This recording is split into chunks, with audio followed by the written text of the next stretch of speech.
Assalamualaikum warahmatullahi wabarakatuh. Hello, welcome back to my channel and also with me, Siti Elvyn Rokhmatin. And at this time, I will share to you about ESP or English for specific purposes. For the first, do you know what is ESP or English for specific purposes? So here we talk about the definition. ESP is to determine the needs of a specific group of learners. ESP is often divided into English for academic purposes or EAP and English for occupational purposes or EOP. Further subdivisions of EOP are sometimes made into business English, professional English like English for doctors, and vocational English just like English for tourism. Why is ESP important and why we must learn about ESP? Don't you think why? So here, three reasons why we must know about ESP. Number one, there has been an increase in vocational training and learning throughout the world. Number two, with the spread of globalization has come the increasing use of English as the language of international communication. And number three, students are starting to learn and therefore master general English at younger age and so move on to ESP at an earlier age. Then it is about the characteristic of ESP. According to Dudley Evans, the absolute characteristic of ESP are: number one, designed to meet the specific needs of learners. Number two, makes use of the underlying methodology and activities of specialism itself. And number three, it is centers not only on the language but also the skill, discourse, and genres. Okay, next we talk about ESP and ESL. English for specific purposes or ESP are different from English as a second language of ESL.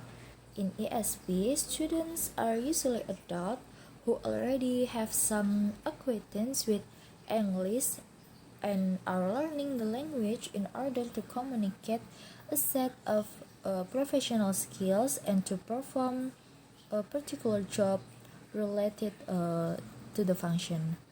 An ESL program is therefore built on a assessment of purposes and needs and the function for which English is required. However, ESP and ESL differ not only in the nature of learner but also in the aim of the instructions.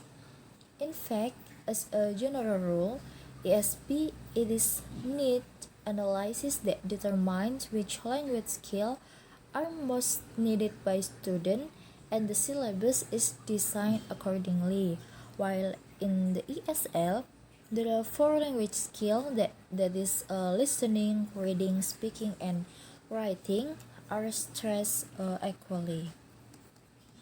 Okay, that is about the introduction of ESP. And now I will share to you about ESP vocabulary teaching at the Vocational Secondary School of Furniture Industry and the aim of International Sample Lesson Plan for EDIT. For the first, I will talk about the ESP for furniture industry. In this era, English has become not only an international language but also a global language. So consequently, the students of furniture industry should have basic knowledge of vocabulary regarding their field. This knowledge might help them to adapt quite easily to the new working environment and fulfill requirements for a foreign employer. And the aim here is to make learning English terminology in the field of wood or furniture industry more stimulating and motivating. And for motivation of students, the influence here there are three, that is teachers, parents, and the environment.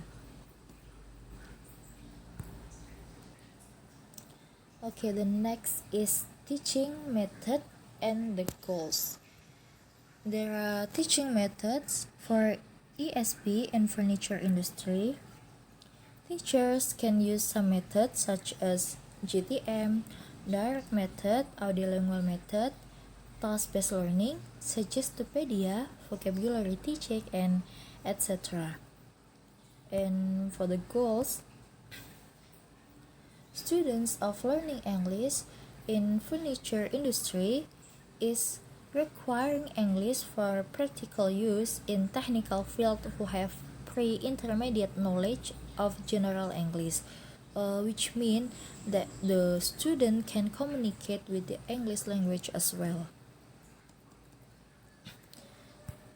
Then for the last is about the sample lesson plan that I get from the sources. For the skill tough are reading, writing, and speaking. I think it's very important in communication. And the aim is to present and study new technical vocabulary, to introduce vocabulary and connection with pictures and reality, to practice the pronunciation of the new words and abbreviation, to practice the new vocabulary and reading, writing, and speaking activities. And the conclusion, why students in furniture industry should learn ESP are supposed to work with measuring tools, and they should be able to speak about them as well as to understand the written or the spoken text. Okay, well, that's all about ESP and the example of ESP in one part, that is furniture industry.